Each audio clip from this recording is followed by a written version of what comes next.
Bismillahirrahmanirrahim. Assalamualaikum warahmatullahi wabarakatuh. Alhamdulillah wa syukru lillahi wa salatu wassalamu ala rasulillah alladhi la nabiyya ba'da, la hawla wa la quwata illa billah. Allahumma la ilma lana illa ma 'allamtana innaka antal alimul hakim. Allahumma a'inna ala zikrika wa syukrika wa husni ibadatik, amma ba'd. Ma'asyiral muslimin, bapak-bapak, ibu-ibu dan juga para alim ulama, tokoh masyarakat, begitu juga dengan cerdik pandai hadirin wal hadirat jamaah salat fardu maghrib yang dimuliakan Allah Subhanahu wa taala. Alhamdulillah, kembali kita memperbaharui daripada rasa kesyukuran kita kepada Allah Subhanahu wa taala, yang mana pada malam hari yang berbahagia ini kita masih bisa melaksanakan sebuah kewajiban kita, yaitu salat fardu maghrib secara berjamaah. Mudah-mudahan apa yang kita lakukan pada malam hari ini senantiasa dijadikan sebagai amal ibadah di sisi Allah Subhanahu wa taala. Amin ya rabbal alamin. Kemudian salawat beriringkan salam senantiasa kita hadiahkan ke junjungan kita, yaitu Rasulullah sallallahu alaihi wasallam, yang berlafazkan Allahumma salli ala sayyidina Muhammad wa ala ali Muhammad, assalamu alayka ya Rasulullah. Sebagaimana yang telah disabdakan oleh Rasulullah sallallahu alaihi wasallam, man salaka tariqan yaltamisu fihi ilman sahalallahu lahu tariqan ilal jannah. Barang siapa di antara umatku ataupun sahabatku, kata Nabi, yang selalu memudahkan waktunya, melapangkan waktunya untuk mendatangi sebuah majelis ilmu, kelak nanti Allah akan mempermudah langkahnya menuju surganya Allah Subhanahu wa taala. Bapak Ibu jamaah salat fardu maghrib yang dimuliakan Allah, sebagaimana biasanya insyaallah pada malam hari yang berbahagia ini kita membacakan sebuah hadis daripada Rasulullah sallallahu alaihi wasallam, yang mana ini adalah bahagian daripada hadisul ahkam, hadis yang mengandung ataupun yang terkandung di dalamnya beberapa hukum-hukum Islam itu sendiri. Baik Bapak Ibu yang dimuliakan Allah, sebagaimana biasa ketika kita bercerita masalah hadis, otomatis ada yang dinamakan dengan sanad, kemudian matan, begitu juga dengan rawi. Sanad ini adalah di kalangan para sahabat, kemudian matan itu adalah inti pembahasan yang ada di dalam hadis itu, kemudian rawi yang kembali menceritakan ulang setelah beberapa masa berlalu, yang mana munculnya riwayat-riwayat hadis di kalangan para ulama-ulama muhaddisin itu adalah di zaman para tabi'in ataupun tabi'in. Karena sahabat tidak ada yang meriwayatkan hadis, karena posisi mereka adalah langsung berpapasan ataupun bertemu dengan Nabi, maka dinamakan dengan sanad, sandaran daripada hadis, sehingga apa yang mereka dengarkan daripada Nabi itu yang mereka sampaikan. Inilah yang dinamakan dengan sanad. Maka di dalam hadis ini ada sahabat bernama Jabir bin Abdullah. Ini juga sudah pernah kita ulas sedikit tentang historis ataupun sejarah yang berkaitan dengan sahabat Nabi ini, yaitu Jabir bin Abdullah, salah satu sahabat yang paling banyak menceritakan hadis yang langsung ia mendengarkan dari Rasulullah sallallahu alaihi wasallam. Suatu ketika Jabir bin Abdullah ini mendengarkan sebuah hadis, tapi hadis ini tidak langsung ia dengarkan dari Nabi. Berarti ia mendengarkan dari seorang sahabat. Hadis ini bercerita tentang kondisi dan keadaan umat manusia di padang mahsyar ataupun di hari kiamat. Maka Jabir bin Abdullah ini penasaran, siapa yang tersisa di kalangan para sahabat yang langsung mendengarkan hadis ini dari Rasulullah. Ternyata setelah ditelusuri ada seorang sahabat bernama Abdullah bin Unais. Yang mana Jabir posisinya di Madinah, sedangkan Abdullah bin Unais posisinya di Syam. Syam itu kalau pada saat ini Pak sudah terbagi-bagi negara ya. Lubnan, Jordan, Syria dan Palestina ini bahagian daripada negara Syam dulu, sehingga sekarang sudah terpecah-pecah dia, negara kecil-kecil itu. Ini adalah salah satu upaya daripada musuh-musuh di kalangan umat Islam yang menginginkan negara umat Islam itu kecil-kecil itu, sehingga mudah untuk dikuasai. Kalau dulu Syam itu bukan negara, Syam itu salah satu provinsi yang ada di zaman khalifah-khalifah di zaman para sahabat itu. Maka Irak, Syam, Mesir itu provinsi tertentu itu. Pusat peradabannya ada di Madinah. Maka Jabir bin Abdullah posisinya di Madinah ketika ia mendengarkan bahwasanya masih ada tersisa salah seorang sahabat yang langsung mendengarkan hadis yang berkaitan tentang kondisi umat manusia pada hari kiamat bernama Abdullah bin Unais.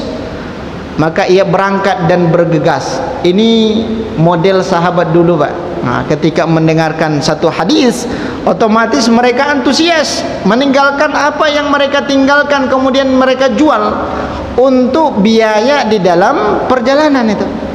Maka dari Madinah menuju ke Syria Pak, itu membutuhkan waktu 1 bulan menunggangi onta. Kalau dulu kan belum ada motor, belum ada Toyota, yang ada onta dulu tuh. Dan onta ini juga sangat membutuhkan waktu lama Pak. Berbeda halnya dengan kuda. Kalau kuda itu agak sedikit cepat jalannya, tapi tak lama kemudian berhenti.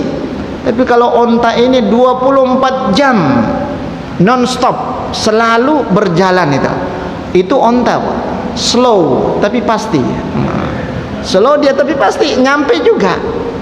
Maka ada beberapa keistimewaan yang diberikan Allah kepada onta yang tidak kita dapati di dalam tubuh hewan yang lain.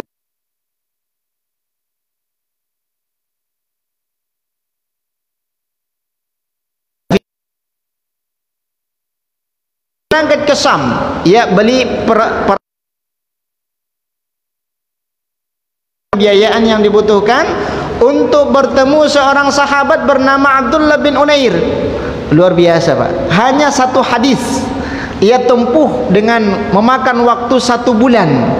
Kalau sekarang Pak, mencari hadis itu sangat mudah. Tinggal klik, tanya Om Google tuh. Mbah Google keluar dia. Tapi kan ilmu itu harus dipelajari kepada orang lain, bukan dibaca. Karena banyak orang yang membaca akhirnya keliru Pak. Nah, ketika ada sesuatu yang mengambigu di dalam permasalahan itu, tanyakan kepada orang yang lebih ahli daripada kita. Kira-kira maksudnya apa? Jangan kita tafsirkan ataupun terjemahkan sendiri. Jadi masalah jadinya itu. Tapi Bapak Ibu yang dimuliakan Allah, ia berangkat. Jabir bin Abdullah ini berangkat ke Syria ketemu dengan Abdullah bin Unais. Apa kata Jabir bin Abdullah? Wahai Abdullah bin Unais, aku mendengarkan sebuah hadis yang mana hadis itu bercerita tentang kondisi umat manusia pada hari kiamat, dan tidak ada yang tersisa di kalangan para sahabat yang menceritakan ataupun mendengarkan ini hadis langsung dari Nabi kecuali engkau. Maka salah satu motivasi saya untuk bertemu dengan engkau wahai sahabatku, apakah betul, untuk memastikan saja tuh. Coba kita bayangkan berangkat dari Tanjung Pinang pakai kapal sayur ke Jakarta 1 bulan itu. Untuk apa? Untuk memastikan apakah betul perkataan si fulan seperti itu. Ini luar biasa. Maka apa kata Abdullah bin Unais? Wahai sahabatku, memang aku pernah mendengar langsung dari Nabi bahwasanya kondisi umat manusia di dalam ataupun di akhir kiamat seperti ini. Kata Abdullah bin Unais. Kemudian ia kembali lagi untuk memastikan saja. Ini gigihnya seorang sahabat sehingga banyak hadis yang diceritakan oleh beliau. Siapa dia? Jabir bin Abdullah al-Ansari, yang mana beliau itu suku Ansar, kabilah Ansar. Tapi Bapak Ibu yang dimuliakan Allah Subhanahu wa taala, apa yang diceritakan oleh Jabir di dalam hadis ini? Kharajna fi safarin fa asaba rajulan. Suatu ketika, kata Jabir, kami keluar dari daerah Kalau istilah dulu khuruj itu, keluar daerah mereka, safar, melakukan perjalanan. Menuju ke mana? Menuju ke sebuah tempat. Fa asaba rajulan, salah satu di antara kelompok kami ini, di antara rombongan kami ini terkena luka kepalanya. Ketika terkena luka kepalanya, min hajaran fasajahu fi ra'sihi summa ihtalam. Fasaja'ahu fi ra'sihi, sehingga kepalanya terbelah. Intinya mengeluarkan darah yang cukup banyak. Kalau pada saat ini Pak, luka yang dialami oleh sahabat ini seharusnya sudah dijahit. Kalau dulu belum ada jahit seperti itu. Salah satu di antara rombongan siapa? Rombongan daripada Jabir bin Abdullah. Sudah terkena luka kepalanya, kemudian ia ikat menggunakan kain ataupun menggunakan tali agar lukanya menyatu sehingga darahnya tidak banyak keluar. Fahtalama fil lail, muncul masalah baru Pak. Di malam hari laki-laki ini bermimpi dia. Mimpi apa? Ihtilam. Ihtilam itu mimpi basah yang mewajibkan untuk mandi, padahal baru terkena goresan batu yang cukup dalam lukanya. Nah, ihtilam itu mimpi basah Pak. Mimpi basah dalam artian yang mewajibkan mandi ya, bukan dikarenakan banyak minum kemudian tertidur basah kasur tuh. Itu ngompol ya. Kita harus bedakan ngompol dengan ihtilam. Apa yang menyebabkan seseorang itu mimpi basah? Dokter itu ternyata yang mengalami mimpi basah itu antara umur 15 sampai 30 tahun. Masa-masa produktif itu. Masa-masa produktif. Nah, kalau ada seorang ayah yang sudah berumur 50 tahun mimpi basah juga, itu berarti pengen poligami. Pengen poligami seperti itu. Kenapa? Karena stoknya banyak. Yang mengakibatkan seseorang itu mimpi basah karena tidak tersalurkan itu. Begitu juga dengan seorang pemuda. Nah, laki-laki ini tidak diceritakan secara terperinci apakah dia sudah punya istri atau tidak. Yang jelas disebutkan di situ rojulan, seseorang yang mengalami luka di kepalanya, kemudian setelah diikat malamnya mimpi basah yang mewajibkan dia harus mandi sebelum masuknya waktu salat subuh. Maka apa kata laki-laki ini kepada para sahabat yang ada ketika itu? Fasa'ala ashabahu. Kemudian beliau itu mencoba untuk bertanya kepada teman-temannya. Ini sebelum masuk waktu subuh ini. Wahai sahabatku, tadi malam aku mimpi basah. Kemudian kalian tahu kan, ketika kita lagi dalam perjalanan, kepalaku terkena batu yang mengakibatkan luka cukup parah. Apakah kira-kira ada keringanan untukku tidak mandi wajib? Kata sahabat ini kepada kelompok yang lain, salah satu diantaranya ada Jabir bin Abdullah. Apa kata sahabat yang lain itu? Wahai sahabatku, kami belum pernah mendengarkan daripada Rasulullah SAW yang membolehkan engkau untuk bertayamum. Kamu tetap wajib mandi karena sudah ihtilam ataupun mimpi basah. Apakah betul seperti itu? Karena aku khawatir terhadap kesehatan tubuhku, kata dia. Tapi dikarenakan sahabat yang hadir ketika itu tidak ada yang pro terhadap dia untuk bertayamum, akhirnya diurungkan niatnya untuk mandi wajib. Dikarenakan kondisi pagi ketika itu bardatan mutasaddidah, itu dingin yang cukup parah ataupun mungkin sangat dingin sekali itu. Musim-musim dingin. Ya, kalau di Saudi Arabia ada juga musim dingin, Pak. Tapi musim dinginnya gerimis. Tidak seperti hujan di Tanjung Pinang. Kalau ada hujan, ya seperti di Tanjung Pinang turun di Saudi Arabia itu kurang lebih 2 jam banjir itu, tergenang Mekah itu. Tapi dikarenakan cuaca di sana itu ekstrim ataupun panas, ketika gerimis itu sudah musim dingin itu. Maka terpaksalah laki-laki ini, sahabat ini mengurungkan niatnya untuk bertayamum. Maka dia mandi wajib. Padahal lukanya masih menganga dia. Belum dijahit, belum dikasih obat dan segala macam karena masih dalam perjalanan. Dikarenakan terlalu banyak darah yang keluar dari lukanya mengakibatkan tubuhnya lemah, akhirnya meninggal dunia. Meninggal dunia dikarenakan dia memaksakan diri untuk mandi wajib. Maka setelah meninggal dunia, dimakamkan oleh sahabat-sahabat yang hadir ketika itu, sampailah mereka di Banidah kemudian mengajukan pertanyaan kepada Rasulullah sallallahu alaihi wasallam, dan Nabi juga sudah tahu kisah itu. Ya Rasulullah, salah satu di antaranya Jabir bin Abdullah, kemarin beberapa hari yang lalu kami melakukan safar, salah satu di antara kami terluka kepalanya, menganga sudah lukanya, banyak darah yang keluar, tapi malamnya dia mandi wajib, malamnya dia bermimpi yang mewajibkan mandi. Ditanya kami, apakah boleh aku bertayamum keringanan untukku atau harus mandi? Kemudian kami sepakat, kata Jabir, untuk mandi. Maka apa kata Rasulullah sallallahu alaihi wasallam? Kalian telah membunuh daripada sahabat kalian. Kalian telah membunuh sahabat kalian. Sesungguhnya obat ketidaktahuan itu adalah bertanya, kata Rasulullah. Obat daripada jahil itu adalah bertanya kepada orang yang mungkin tahu, baru kita sampaikan kepada orang yang bersangkutan. Dikarenakan kalian tidak mau bertanya, kata Rasulullah sallallahu alaihi wasallam, akhirnya salah satu di antara sahabat kalian telah meninggal dunia. Qataluhu wa qatalahumullah. Yang mana yang menyebabkan si fulan itu mati dikarenakan kalian memberikan fatwa yang memberatkan kepada tubuhnya. Dari sinilah dapat kita simpulkan Bapak Ibu, bahwasanya hukum Islam itu tidak monoton. Hukum Islam itu fleksibel. Fleksibel. Idza daqat ittasa'at wa idza tasa'at daqat. Apabila dia sudah sempit maka akan meluas dengan sendirinya, dan apabila sudah meluas akan sempit dengan sendirinya. Maka ada saatnya sesuatu yang haram itu diperbolehkan kita lakukan, tapi hanya sekedarnya saja, tidak sampai tambuh-tambuh seperti itu. Salah satu contoh dijelaskan di dalam kaidah fikih, ad-daruratu yuzalu ataupun ad-daruratu tubihul mahdzurat. Ada sebuah jurang, seseorang masuk ke dalam jurang itu, terjatuh dia, kemudian tidak ada yang bisa membantu untuk mengeluarkan dia. Sudah berlalu 1 hari 2 hari, otomatis dia mengalami kelaparan yang luar biasa. Tak lama kemudian seekor sapi pendek jatuh ke dalam, seekor babi jatuh ke dalam. Ya, maka apa yang ia lakukan terhadap hewan ini? Dikarenakan tidak ada makanan lagi, maka ia dihalalkan untuk mengkonsumsi babi tadi dalam kondisi tertentu. Itu namanya fleksibel.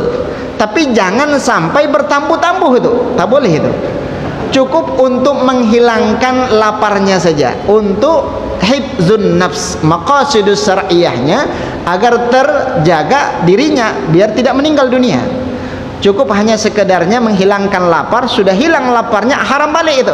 Walaupun masih di hadapannya itu daging babi, haram lagi itu, karena laparnya sudah hilang. Nah, seperti itu. Itu adalah hukum Islam.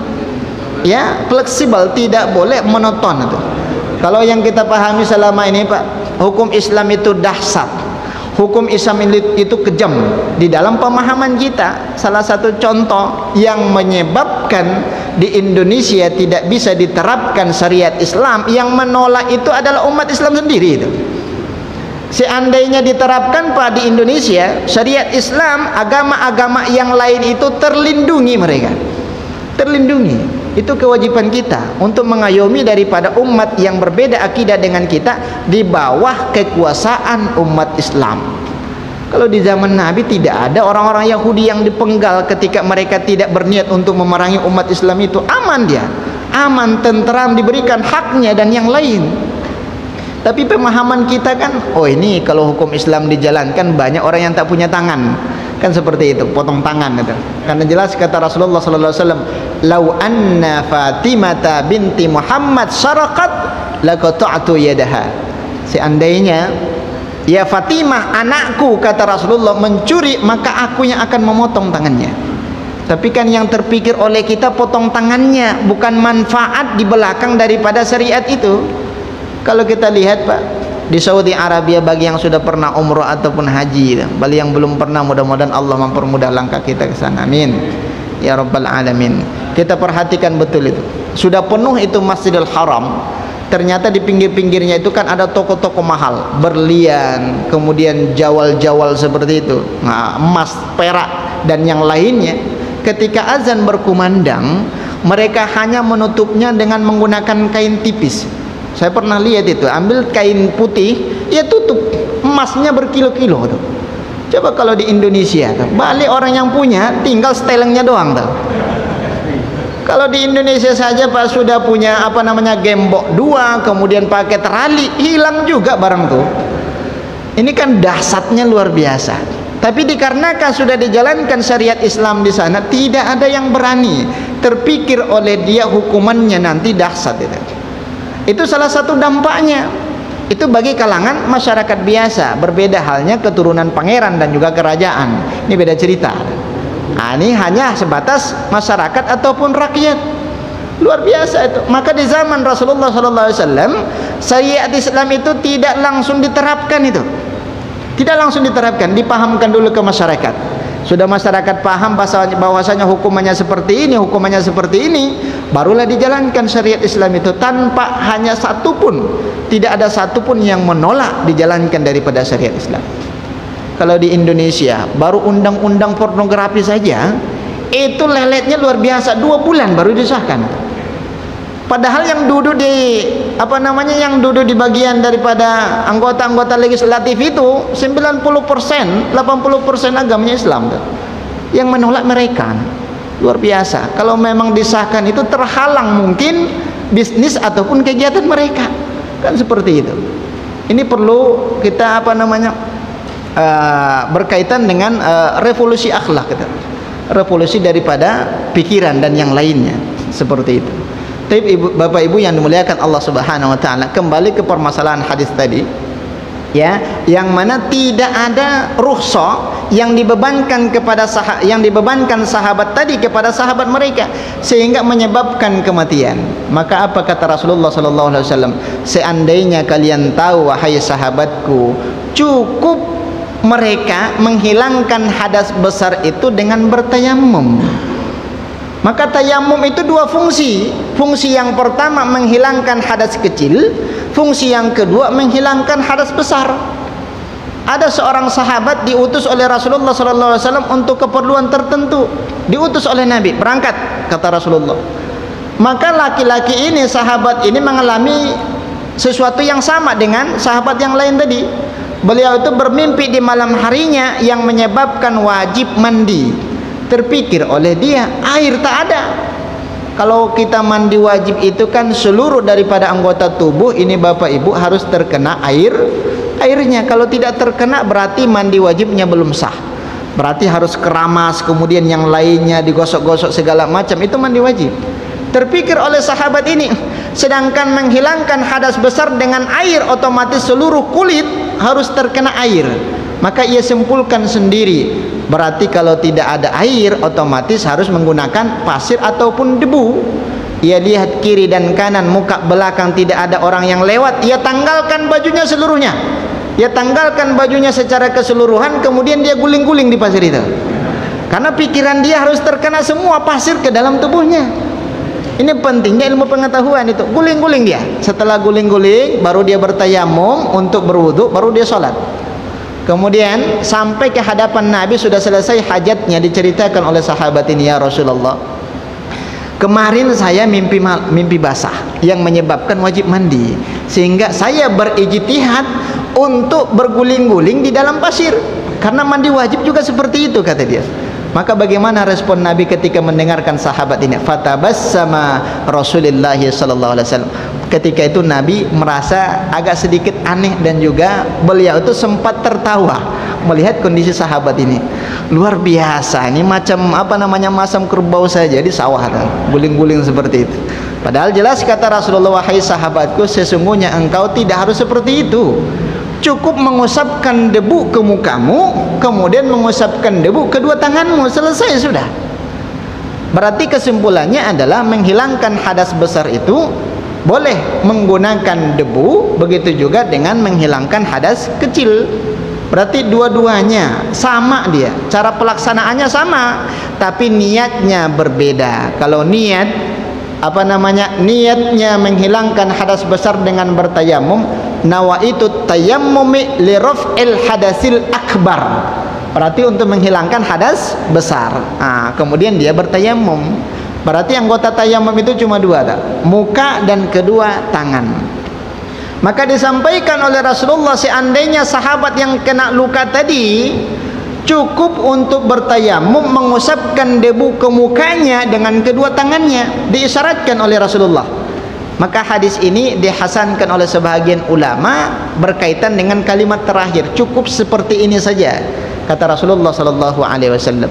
Tapi Bapak Ibu yang dimuliakan Allah, maka ada beberapa hukum, ya, hukum fikih yang terkandung di dalam hadis ini. Ada yang dinamakan dengan istilah Jabariyah. Jabariyah ini bukan faham, Pak. Jabariyah ini bukan mazhab. Tapi Jabariyah ini adalah benda yang digunakan untuk menutup luka. Berarti Jabariyah itu boleh kita artikan perban. Jabariyah ini juga boleh kita artikan semen. Ya, kalau ada apa namanya yang luka segala macam kan di semen gitu. Nah, bukan semen cor seperti itu, tapi semennya berbeda. Gip gitu ya, warna putih. Terus bagaimana kondisinya ketika berwudu? Ternyata sudah pernah terjadi ini di zaman Rasulullah, walaupun bentuk daripada Jabariyahnya berbeda.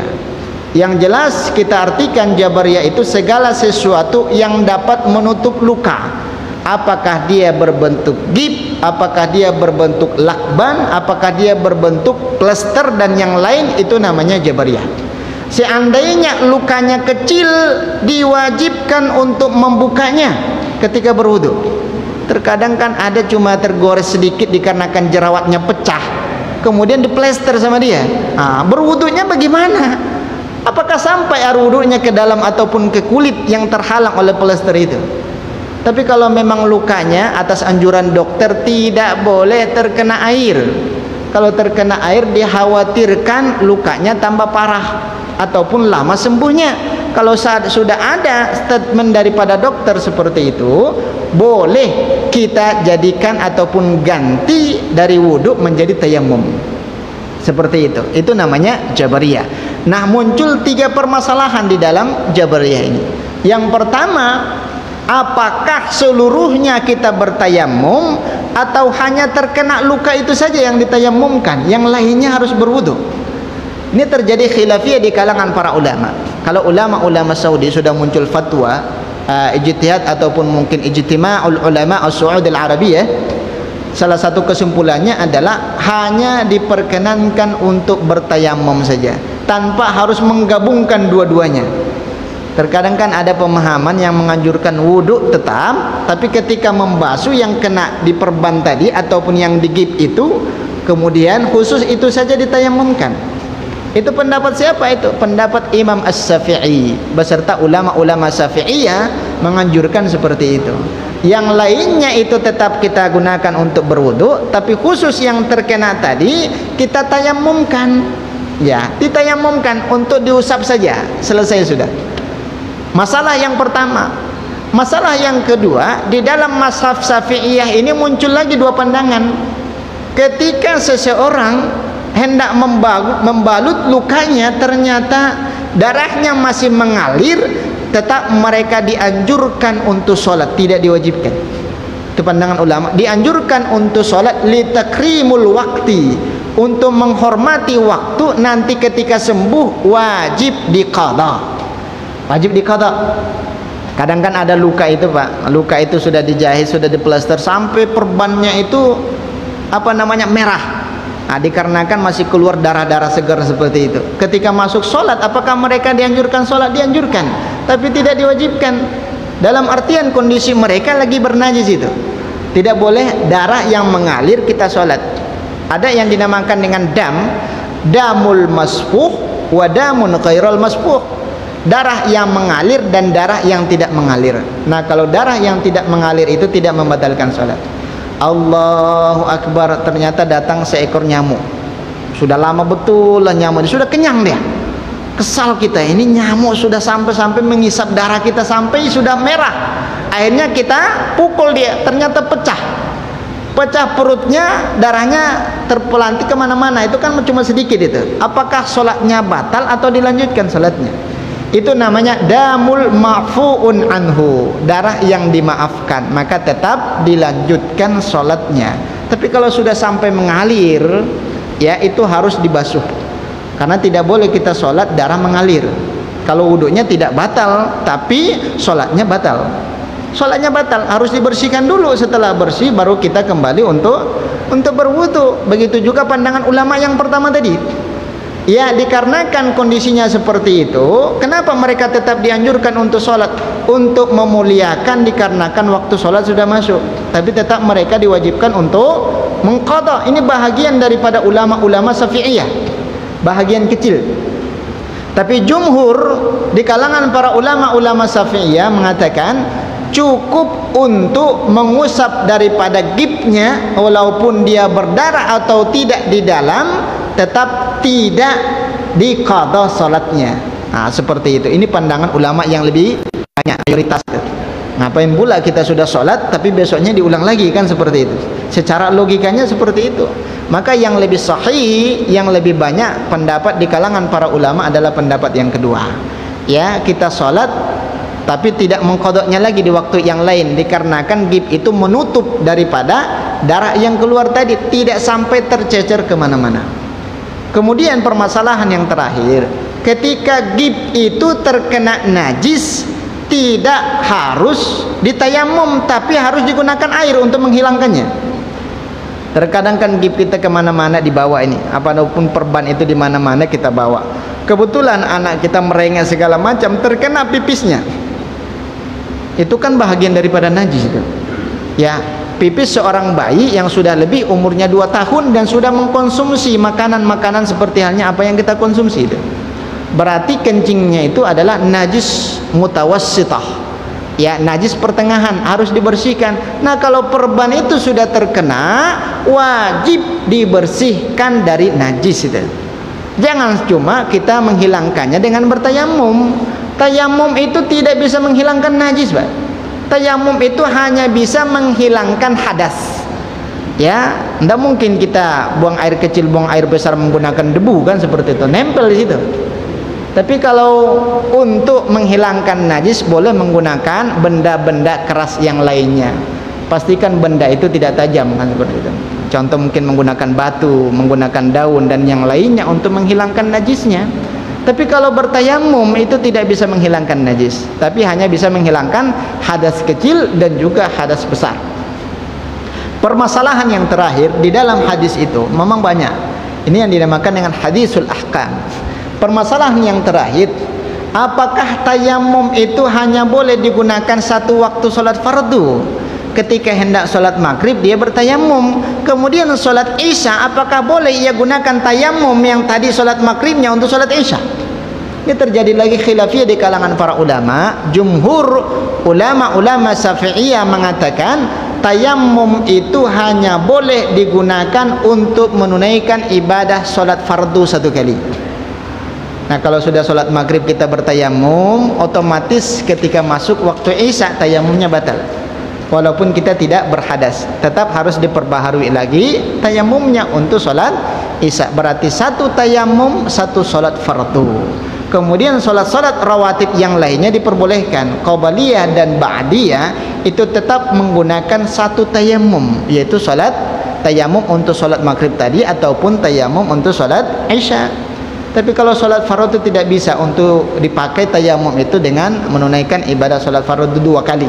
Kata siapa itu? Kata ulama-ulama as-Syafi'iyah, seperti itu.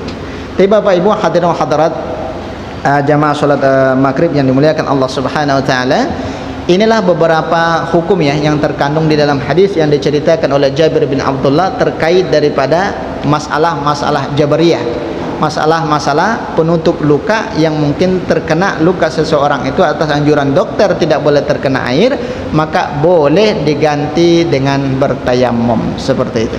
Tayyib, wallahu alam bissawab. Mungkin ada beberapa hal yang perlu kita diskusikan. Silakan Syekh Ali.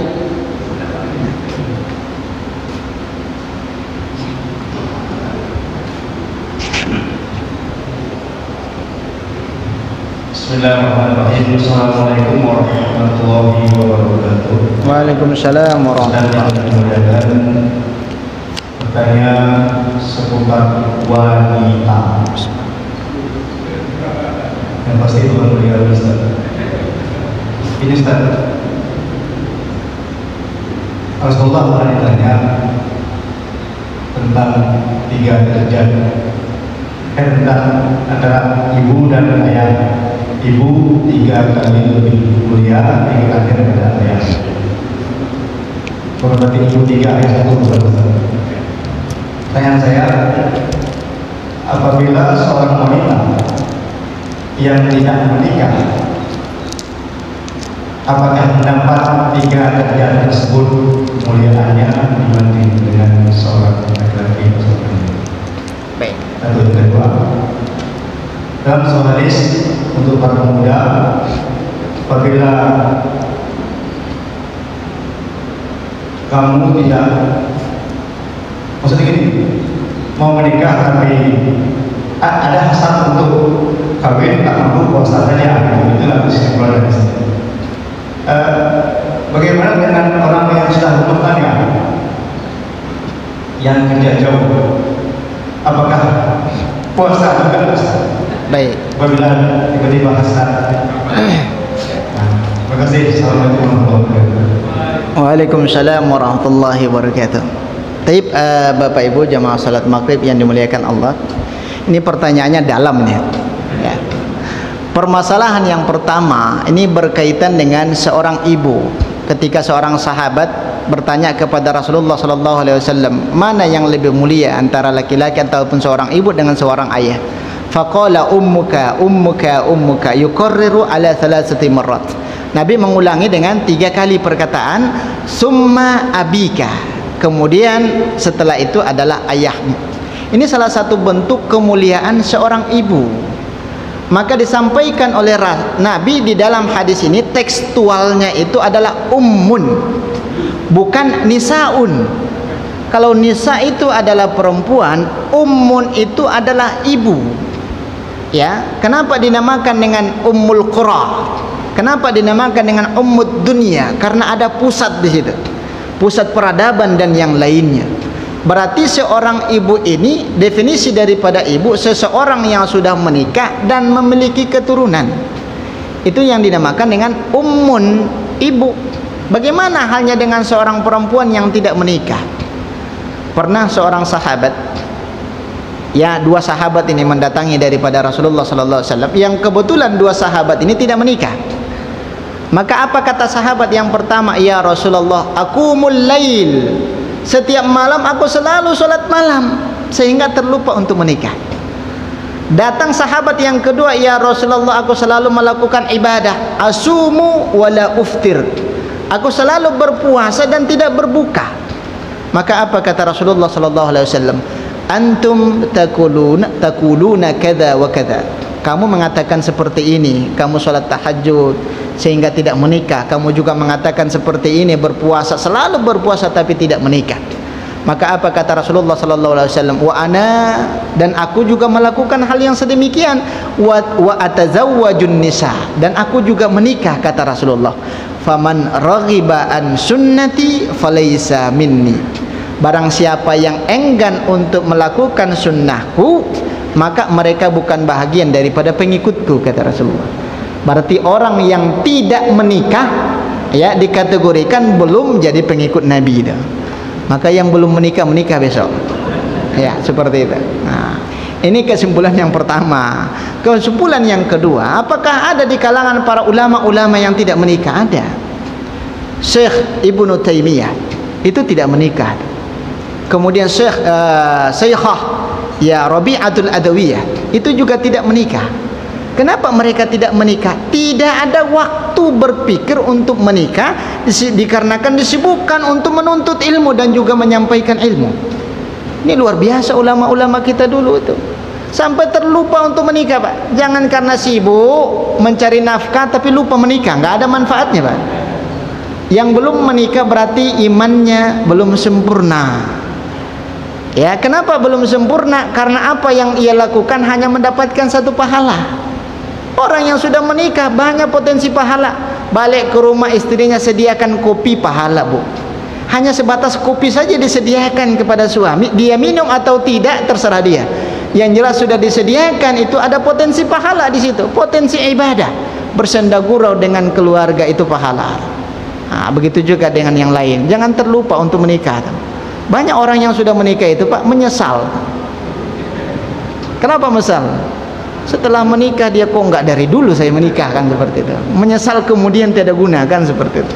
Ini permasalahan yang pertama. Berarti mereka bukan karena tidak mau melakukan sunnah Nabi tadi, tapi tidak ada waktu, dikarenakan kesibukan mereka untuk menyampaikan ilmu ataupun menuntut ilmu itu sendiri. Kemudian permasalahan yang ketiga, jelas kata Rasulullah sallallahu alaihi wasallam, barang siapa yang sudah mampu maka menikahlah. Fa in lam yastati fa alaikumusiyam. Maka barang siapa yang belum mapan, dalam artian belum sanggup untuk menafkahi daripada anak orang, maka perbanyak berpuasa. Dan puasa itu adalah tujuannya untuk melemahkan syahwat. Melemahkan syahwat. Nah, kalau kita berpuasa tidak terpikir yang aneh-aneh itu. Kalau ada orang yang berpuasa pikirannya masih aneh-aneh, ini perlu diruqyah itu. Sudah puasa tapi pikirannya aneh-aneh juga. Nah, ini masalah besar itu. Terus bagaimana halnya dengan orang yang berkeluarga? Nah, ini masalah baru itu. Orang yang punya pekerjaan jauh. Nah, contoh mungkin berlayar 2 bulan, berlayar 3 bulan. Yang tak boleh itu jangan disalurkan ke sesuatu yang haram. Nah, ini masalah. Nah, tidak boleh. Nah, apakah mereka tetap dianjurkan untuk menikah? Yang dianjurkan untuk berpuasa? Yang jelas illah daripada berpuasa itu disampaikan Nabi untuk menahan nafsu mereka. Berarti sama ada ia remaja, sama ada ia pemuda, sama ada ia orang tua, ya, ketika mereka menginginkan untuk berjumpa dengan istrinya tapi tidak memungkinkan dikarenakan jarak yang cukup jauh, maka berpuasalah, kata Rasulullah. Berpuasa seperti itu. Maka disinilah ada hukum yang berkaitan dengan fikih itu, tapi sedikit vulgar itu. Yang berkaitan dengan pendapat-pendapat di kalangan para ulama. Ini tergantung pemahaman ulama-ulama mazhab, ya. Apakah seorang ayah ini diperkenankan untuk mengeluarkan spermanya ataupun tidak? Ini terjadi khilafiyah di kalangan para ulama. Salah satu di antaranya adalah Imam Abu Hanifah itu membolehkan daripada mereka mampir di tempat-tempat yang strategis. Di mana tempat yang strategis itu? Tempat-tempat yang aneh. Ini bahaya seperti itu. Hanya pendapat Imam Abu Hanifah saja yang membolehkan, tapi ulama yang 3 itu tidak. Tetap mereka menganjurkan untuk berpuasa, menahan daripada nafsunya. Ya, seperti itu. Tayyib, wallahu a'lam bishawab. Sudah masuk waktu Isya. Ya, silakan Pak Bakhtiar. Assalamualaikum warahmatullahi wabarakatuh. Assalamualaikum warahmatullahi. Pertanyaan ini tentang bersuci. Jadi terjelaskan tentang bersuci selain menggunakan air yang percayaan dengan menggunakan pasir. Selain daripada bersuci dengan air dan bertayamum dengan berwudu, adakah secara lain bila tidak ditemukan air dan pasir untuk bersuci Baik. dalam rangka melaksanakan sholat, atau ditunda sholat itu mengkodok sholat? Bagaimana caranya? Baik, terima kasih. Assalamualaikum warahmatullahi wabarakatuh. Ini yang berkaitan dengan perbuatan yang dapat menghilangkan hadas kecil dan juga hadas besar. Ya, dengan cara apa? Dengan cara bertayamum ataupun dengan cara berwudu. Apakah ada cara yang lain untuk dapat menghilangkan hadas kecil dan hadas besar itu kecuali yang 2 ini? Tidak ada. Yang disyariatkan di dalam Islam cuma 2. Yang pertama dengan menggunakan air, yang kedua dengan menggunakan debu. Ya, tidak boleh menggunakan benda-benda yang lain, cuma yang 2 ini. Nah, perkara masalah debu ini, ya, ini kalimat umum itu. Ketika ada seorang ibu yang baru sesar dia, ibu ini kan tidak boleh sudah habis masa iddahnya ataupun penyakit, yang mana beliau itu dirawat di rumah sakit, tidak boleh terkena air. Sehingga bagaimana cara ibu ini untuk bertayamum? Cukup secara isyarat saja, ia letakkan kedua telapak tangannya ke dinding daripada rumah sakit itu sudah memadai itu, tanpa harus ada bentuk daripada debunya. Ya, kalau tidak memungkinkan, Tapi kalau memungkinkan, yang lebih bagus itu dengan menggunakan pasir ataupun debu, kemudian ia usapkan. Tapi kalau tidak memungkinkan kita dapatin itu, kita dalam di dalam pesawat ataupun di dalam kereta api dan juga di dalam kapal laut, tidak boleh terkena air. Cukup kita papahkan kedua telapak tangan kita ke kursi belakang daripada pesawat itu, dan yang lain itu sudah memadai. Ya, itu namanya rukhsah, keringanan. Tapi apakah mereka diwajibkan untuk mengqadha daripada solatnya lagi? Tidak diwajibkan untuk mengqadha. Yang jelas tayamum yang pakai tadi cukup digunakan hanya satu waktu solat. Ya, seperti itu. Wallahu a'lam bishawab. Karena waktu solat Isya sudah masuk, kita tutup dengan bacaan Alhamdulillahirabbil alamin. Wassalamualaikum warahmatullahi wabarakatuh.